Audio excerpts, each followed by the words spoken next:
नमस्कार, आपका बहुत बहुत स्वागत है आपके अपने चैनल लर्न मैथ इजीली में। आज के वीडियो से हम एक नए टॉपिक को स्टार्ट करने जा रहे हैं जिसका नाम है पॉलिनोमियल रिंग्स। आज के वीडियो में मैं आपको इसका इंट्रोडक्शन दूंगी कि बेसिकली पॉलिनोमियल का मतलब क्या होता है। इससे पहले मैं आपको बता चुकी हूँ पॉलिनोमियल्स का क्या मतलब होता है थ्योरी ऑफ इक्वेशंस टॉपिक में। और अगर आप आज के वीडियो को और आसानी से समझना चाहते हैं तो आप थ्योरी ऑफ इक्वेशंस जो मैंने आपको प्लेलिस्ट में बताई है, आप वो वाला टॉपिक विजिट कीजिए प्लेलिस्ट के अंदर जाकर, और उस टॉपिक के अंदर आप पॉलिनोमियल टॉपिक सर्च कीजिए। आपको वहाँ पर कॉम्प्लेक्स नंबर्स के पॉलिनोमियल्स किस तरह के होते हैं वो समझ में आ जाएगा। और यहाँ पर आज के वीडियो से हम शुरू करने जा रहे हैं रिंग्स के पॉलिनोमियल्स के बारे में, बेसिकली पॉलिनोमियल रिंग्स। तो मैं इसको बहुत डिटेल में एक्सप्लेन करने की कोशिश करती हूँ और आज ही आप मुझे बता दीजिए वीडियो देखने के बाद में कि आपको ये समझ में आ रहा है ना, क्योंकि हम डे बाय डे इसके अंदर कुछ और एड ऑन करते हुए यूक्लिडियन रिंग और रिंग थ्योरी में अब तक हमने जो भी चीज़ें पढ़ी है वो सब चीज़ें हम यहाँ पर कहीं ना कहीं अप्लाई करेंगे। तो आपको बेसिकली जो आज वीडियो में होने वाला है वो अच्छे से क्लियर होना चाहिए। तो मैं आपको स्टेप बाय स्टेप बहुत ही स्क्रैच से बताने की कोशिश करती हूँ। आप इस एक्सप्रेशन को देखिए, 2x+1 इज़ इक्वल टू 0। एक है ये 3x+5 इज़ इक्वल टू 0। एक है आपके पास में 7x+11।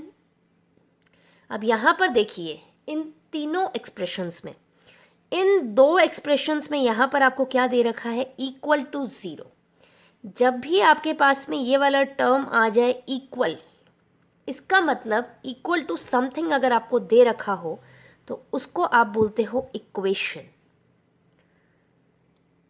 और जब आपको यहाँ पर इक्वल टू कुछ भी नहीं दे रखा है तो आपके पास में बेसिकली वो जो एक्सप्रेशन होता है वो हो जाता है आपके पास में सिर्फ एक फंक्शन, यानी f(x) is equal to 7x+1। तो ये आपके पास में है फंक्शन और ये है आपके पास में इक्वेशन।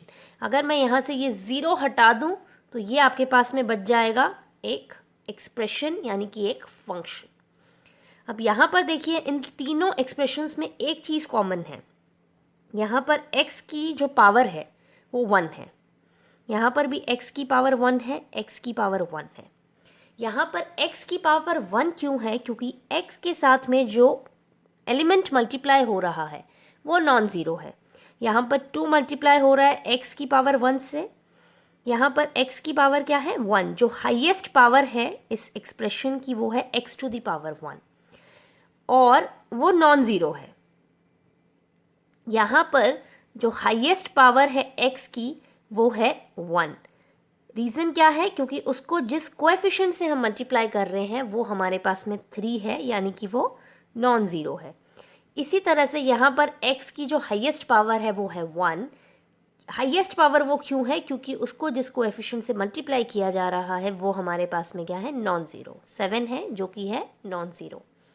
तो आपके पास में ये बेसिकली अगर मैं इसको कंसिडर करूँ 7x+11, तो ये आपके पास में क्या है, एक पॉलिनोमियल है। ये एक पॉलिनोमियल है, इसको मैं एक्सप्लेन करती हूँ, जिसकी डिग्री क्या है, इसकी डिग्री है 1, क्योंकि इसकी जो हाईएस्ट डिग्री है जिसका कोएफिशिएंट नॉन ज़ीरो हो वो आपके पास में होती है उस पूरे एक्सप्रेशन की डिग्री। ये एक पॉलिनोमियल है, इसकी डिग्री 1 है, और ये जो हमारे पास में कांस्टेंट टर्म होती है ना, इसको हम बोलते हैं constant term of the polynomial, जिसके साथ कोई भी x मल्टीप्लाई नहीं हो रहा होता। ये हमारे पास में क्या है, constant term of the polynomial, जो कि है आपके पास में 11। अब यहाँ पर देखिए जो कांस्टेंट्स हैं यहाँ पर x के अलावा वो है 7 और 11। तो ये आपके पास में किस में बिलोंग करते हैं, ये आपके पास में बिलोंग करते हैं C में, यानी सेट ऑफ कॉम्प्लेक्स नंबर्स।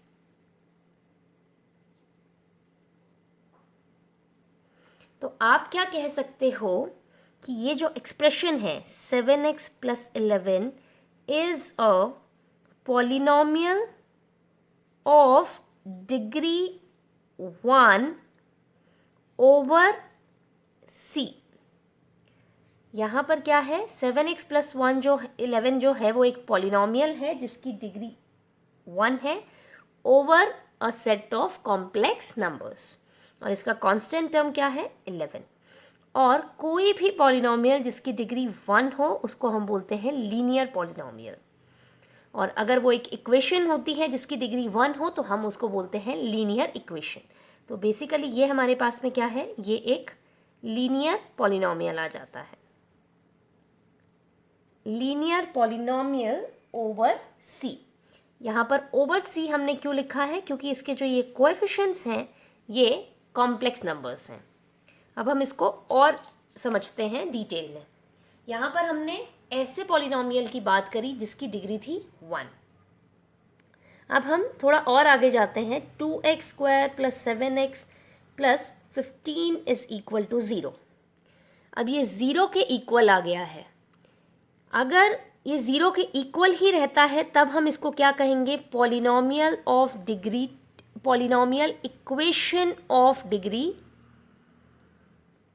क्या है, ये 2। ये हमारे पास में एक ऐसी पॉलिनॉमियल इक्वेशन है जिसकी हाईएस्ट डिग्री क्या है, 2। क्योंकि यहाँ पर जब आप इस एक्सप्रेशन को देख रहे हो तो यहाँ पर इस एक्सप्रेशन में ये जो लास्ट है वो x² आ रहा है, वो जिस कोएफिशिएंट से मल्टीप्लाई हो रहा है वो आपके पास में क्या है, नॉन ज़ीरो। तो आपके पास में इस इक्वेशन की हाईएस्ट डिग्री क्या आ गई, 2। अब ये आप ज़ीरो वाले पार्ट को हटा देंगे अगर, तो आपके पास में ये क्या हो गया, 2x² + 7x + 15 तो ये आपके पास में, अब इसकी एक एक डिटेल को हम यहाँ पर लिखते हैं। ये एक पॉलिनॉमियल है जिसकी डिग्री क्या है, 2 है, और इसकी कांस्टेंट टर्म क्या है, कांस्टेंट टर्म वो होती है हमारे पास में जिसके साथ कोई भी x मल्टीप्लाई नहीं होता, तो इसकी कांस्टेंट टर्म है 15। और ये पॉलिनॉमियल ओवर c है, यानी सेट ऑफ कॉम्प्लेक्स नंबर्स, क्योंकि हमारे पास में 2, 7, 15 ये सब किसको बिलोंग कर रहे हैं, सेट ऑफ कॉम्प्लेक्स नंबर्स को। अब हमारे पास में ये तो आ गए पॉलिनॉमियल ऑफ डिग्री 1 और डिग्री 2, और हम पॉलिनॉमियल ऑफ डिग्री 2 को हम क्या कहते हैं, क्वाड्रेटिक। क्या कहते हैं हम, क्वाड्रेटिक। और ये तो आ गए लीनियर और क्वाड्रेटिक। इसी तरह से ऐसा पॉलिनॉमियल जिसकी डिग्री हो 3 तो उसको हम कहेंगे क्यूबिक। अगर जिसकी डिग्री 4 होगी, यहाँ पर क्या है, डिग्री 3 है, ऐसी पॉलिनॉमियल जिसकी डिग्री हो 4 तो उसको हम बोलते हैं बाय क्वाड्रेटिक। उसको हम क्या कहते हैं, बाय क्वाड्रेटिक। अब ऐसे हमने और आगे नाम कहाँ तक डिफाइन करेंगे, इसलिए हम सीधा ये बोल देते हैं कि सपोज़ हमारे पास में कोई एक पॉलिनॉमियल है जिसकी डिग्री n है, तो हम उसको बोल देते हैं polynomial of degree n। Suppose हमारे पास में ऐसा कोई एक्सप्रेशन है, a0 + a1x + a2x² + so on + anxn। यहाँ पर क्या है, an जो है वो नॉन ज़ीरो है, an जो है वो हमारे पास में नॉन ज़ीरो है। अगर an नॉन ज़ीरो है तो ये हमारे पास में हाईएस्ट हो गया। अब ये अगर हाईएस्ट हो जाता है तो ये हमारे पास में क्या हो गया, ये पॉलिनॉमियल हो गया ऑफ डिग्री n, और जिसकी कांस्टेंट टर्म क्या है, a0, कांस्टेंट टर्म a0। अब हमारे पास में ये डिपेंड करता है कि ये a0, a1 और ये जितने भी ai's हैं, ये जितने भी ai's अगर आपके पास में z को बिलोंग करते हैं तो आप क्या कहोगे, this expression is a polynomial of degree n in z या ओवर z। या फिर अगर आपके पास में ये जितने भी ये वाले जो ai's हैं सभी के सभी अगर आपके पास में ये Q को बिलोंग करते हैं यानी सेट ऑफ रैशनल्स को, तो आप क्या कहोगे, this is a polynomial of degree n in Q।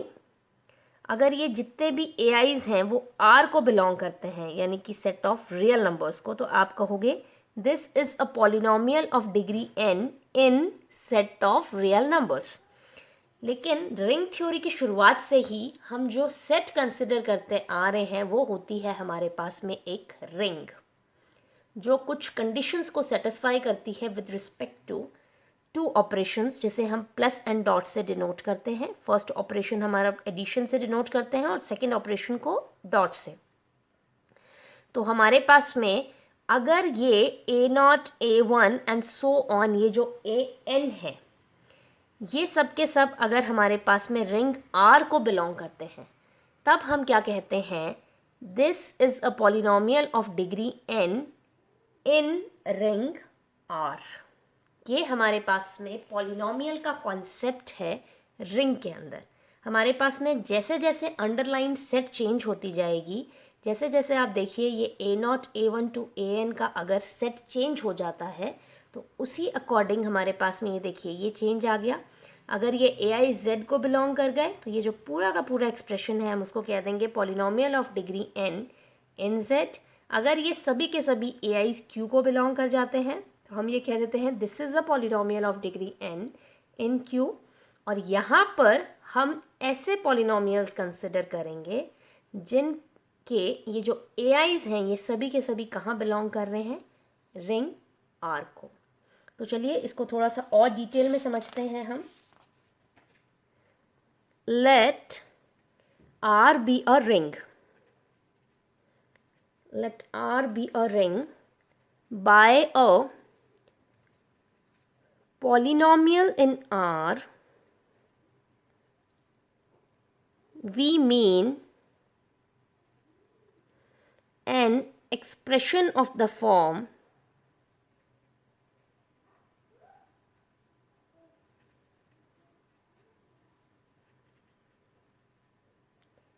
A0 plus A1x plus A2x square plus and so on plus AMXM। यहाँ पर for all AI belongs to R and M greater than equal to 0। ये हमारे पास में ये जो M रहता है वो हमेशा ही नॉन नेगेटिव इंटीजर होता है। अगर ये हमारे पास में सेट ऑफ इंटीजर्स है 0 1 2 and so on -1 -2 and so on, तो आपके पास में ये जो M रहेगा वो हमेशा ही इस रेंज के अंदर आएगा। इस तरह का जो एक्सप्रेशन होता है उसको हम बोलते हैं पॉलिनोमियल इन R। और यहाँ पर अगर हमारे पास में ये वाला जो AM है ये नॉन ज़ीरो है, तो हमारे पास में इस पॉलिनोमियल को हम सपोज डिनोट कर देते हैं fx से। तो इसकी डिग्री क्या हो गई, डिग्री ऑफ fx हमारे पास में क्या आ गया, m। और सपोज हमारे पास में ये जो am है वो ज़ीरो हो जाता है, तो हम क्या देखेंगे, हम उससे पिछला डिग्री देखेंगे कि क्या am-1 जो है वो नॉन ज़ीरो है क्या। अगर am-1 नॉन ज़ीरो है तो हमारे पास में डिग्री ऑफ fx क्या हो गई, m-1।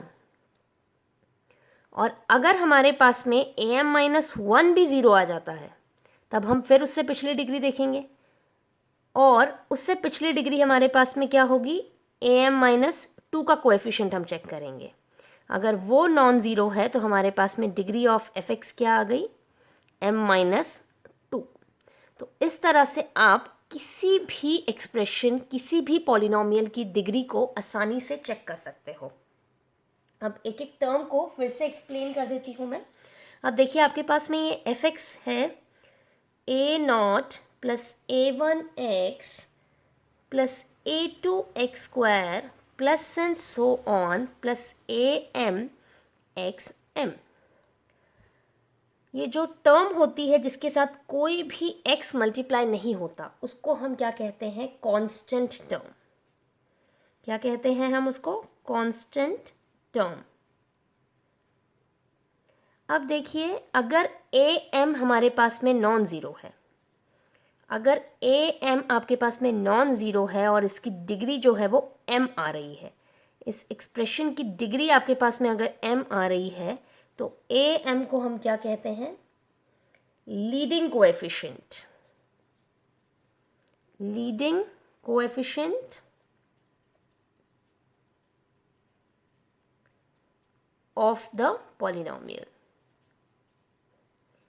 लीडिंग का क्या मतलब होता है? आप कभी भी देखते हो, कोई भी अगर चीज़ जा रही है, सपोज़ एक चींटियों का झुंड जा रहा है, तो आप देखोगे कि उनमें एक अजीब सी सिमेट्री होती है कि वो हमेशा एक दूसरे को फॉलो करते रहते हैं। जो सबसे आगे होता है वो उनको लीड करता है। जो सबसे आगे वाली चींटी होती है, जो सबसे बड़ी वाली आंट होती है, वो उन सबको लीड करती है। तो उसको आप क्या बोलते हो? लीडिंग एंट या कैप्टन। उसी तरह से ये जो इक्वेशन है उसमें सबसे आगे क्या है? जो सबसे बड़ी टर्म है। अगर आपके पास में ए एम नॉन ज़ीरो है, तो आपकी डिग्री क्या हो गई? x to the power m। और ये नॉन ज़ीरो होने के कारण ये जो पूरा एक्सप्रेशन है, इसकी डिग्री आपके पास में m हो रही है, यानी ये पूरी इक्वेशन को लीड कर रही है। इसलिए इस वाली टर्म को ए एम को हम leading coefficient of the polynomial कहते हैं। अब हम बात करते हैं कि एक पॉलिनोमियल तो हमको मिल गया। अब हम क्या करते हैं, सपोज हमारे पास में ये एक रिंग है R, उसके अंदर जितने भी पॉलिनोमियल्स हैं, उन सब का अगर हम कलेक्शन ले लें, तो उस कलेक्शन को हम क्या कहते हैं? Set of all polynomials over R, या set of all polynomials in R। आप इसको ऐसे भी बोल सकते हो, set of all polynomials in R। हमारे पास में R एक रिंग है और उसके जितने भी पॉलिनोमियल्स हैं उन सब के कलेक्शन को हम कुछ इस तरह से डिनोट करते हैं Rx, जिसमें हमारे पास में क्या है? Set of all polynomials in R। तो हमारे पास में इसमें किस तरह का एक्सप्रेशन रहेगा? Sigma i is equal to 0 to m ai x to the power I, where ai belongs to R, m greater than equal to 0। यहाँ पर बेसिकली आपके पास में आर एक्स के अंदर किस तरह के एक्सप्रेशंस होंगे?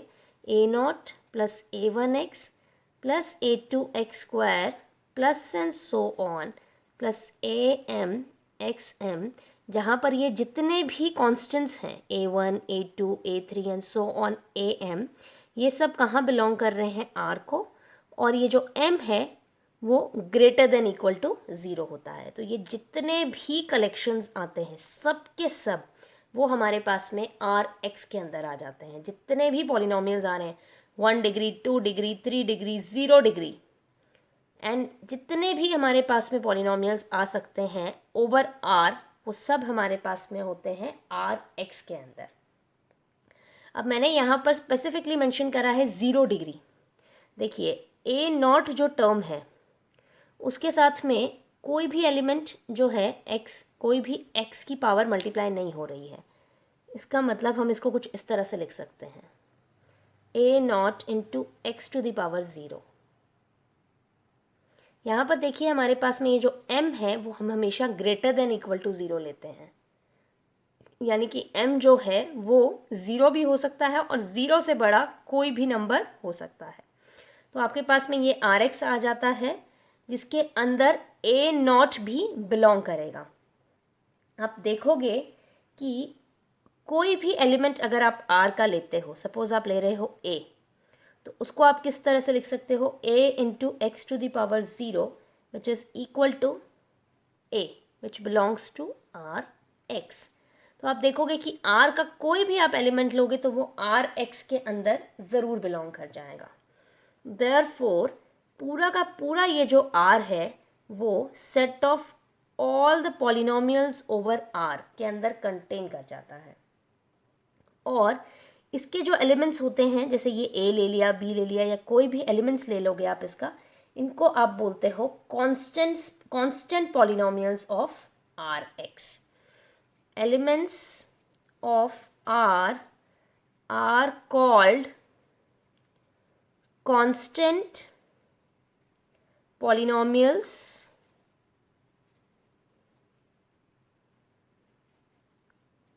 of Rx। Rx के कांस्टेंट पॉलिनोमियल्स कहा जाता है। तो एक चीज़ तो यहाँ पर हमारी हो गई कि Rx जो है उसमें किस तरह के एलिमेंट्स होते हैं, उसमें हमारे पास में होते हैं पॉलिनोमियल्स ओवर R। R जो हमारे पास में है वो एक रिंग है, और R जो है वो हमारे पास में हमेशा ही Rx का एक सबसेट होता है। तो ये हमारे पास में एक छोटी सी इंट्रोडक्शन थी set of all polynomials. Next video में हम बात करेंगे इसी को ही कंटिन्यू करते हुए कि Rx के एलिमेंट्स के में ऑपरेशंस किस तरह से डिफाइन होते हैं। बेसिकली वो एलिमेंट्स जो हैं वो इक्वल कब होते हैं, Rx के एलिमेंट्स, उनमें एडिशन किस तरह से डिफाइन होता है, इनमें मल्टीप्लिकेशन किस तरह से डिफाइन होता है।